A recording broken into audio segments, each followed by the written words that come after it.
Hi everyone, my name is Shalene. Today I'm going to debunk the myth if it is still worth investing in a property that gives you a negative cash flow. There are three types of investor in a property investment. First is you yourself who mastermind and benefit from this entire investment. So congrats if you're already a homeowner, and if you're still sitting on a fence, this is for you. The next will be the banks. This financial institution gives you a loan to help you fulfill your home ownership, and in return, they will collect a bank interest. They will hold your property as a collateral in the event that if you're unable to fulfill the monthly installment, but they have no rights to your property. Third will be the tenants. This group of people pay you to utilize your space.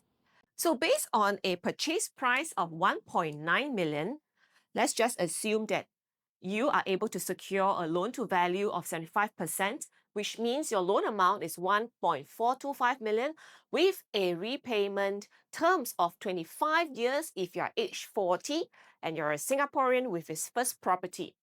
This will give you a down payment of 475,000, stamp duty of 64,600. So we have to consider these three things: capital, entry, and exit. So based on the property price of 1.9 million, let's assume that you sell this off in 4 to 5 years' time at 2.3 million. Your outstanding loan by then will be 1.355 million. You would have extracted a total of 945,000. So remember, your initial capital that you invested is only 542,000. Your exit fees, assuming deducting your agent's fees, your lawyer's fee, that gives you a total of 50,000. You would have a net total of 895,000. This gives you a net gain of 353,000 over a span of 4 to 5 years. So taking your net gain of 353,000 divided by your capital that you have put in of 542,600, this gives you a 65% return in 4 years, which means a 60.25% return per year. You are unlikely to have gotten a 16% gain per year unless you invest in high-risk investments. What if you choose not to sell your property in 4 years' time and choose to rent it out? That is why we say landlord grow rich in their sleep. Of course, having a positive cash flow that is able to cover your monthly mortgage is the most ideal.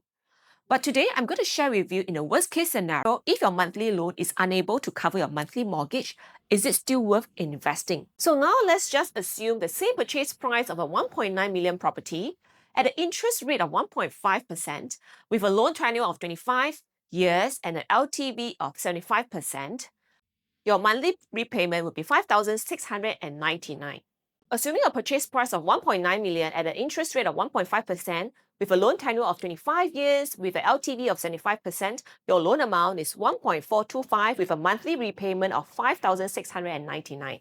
So remember, of investment amount of 1.9 million, as a main investor, you will pay 25% and buyer's stamp duty. This gives you a total capital outlay of 542,600.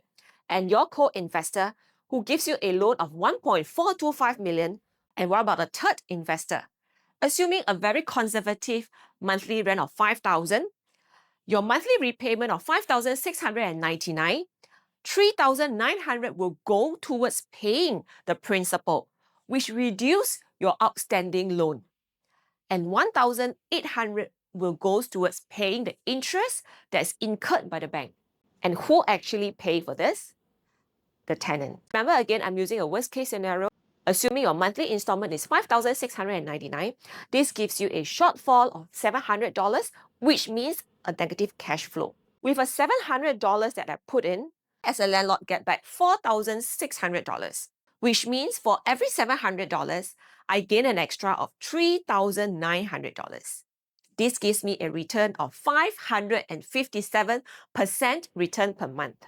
So eventually, when you sell the property, let's just assume the same purchase price of 2.3 million after you have rent out for a certain number of years. You, as the landlord, entitled to the capital growth of the property. Not the bank, not the tenant, but you as the landlord yourself. These are the potential gains that you're entitled to after you sell the property. I hope I have debunked the myth. Feel free to reach out to me if you'd have any questions.